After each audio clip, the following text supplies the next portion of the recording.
Yung pong 1-year ban ay effective po yan. Therefore, ang isang natalo sa pamahalaan ay hindi pa pwedeng ma-appoint. Bawal bigyan ng kahit anumang posisyon sa pamahalaan ang lahat ng tumakbo at natalo sa katatapos na halalan. Bunsod ito ng umiiral na 1-year appointment ban nakasaad sa Article 9B, Section 6 ng 1987 Philippine Constitution na sinumang kandidato na hindi pinalad sa kahit anong eleksyon ay hindi maaaring italaga sa kahit anong sangay ng gobyerno.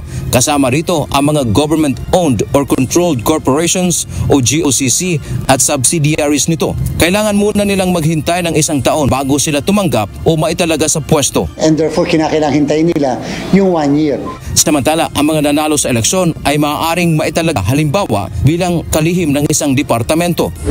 Samantala, nanawagan naman ang Duterte Youth Party List na magbitiw na rin sa pwesto si Chairman Garcia at tigilan umano ang pamumulitika.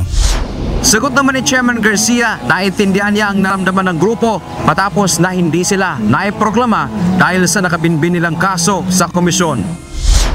Ngunit paglilinaw nito, bukod sa hindi naman siya kasama sa pinagbibitiw ng Pangulo sapagkat sila ay isang independent na constitutional body, hayaan na silang resolbahin ang kaso ng Duterte Youth bago ang June 30. Option po yun. Hindi naman po kami covered nung mismong na-issue ng Pangulo na memorandum para sa Executive Department.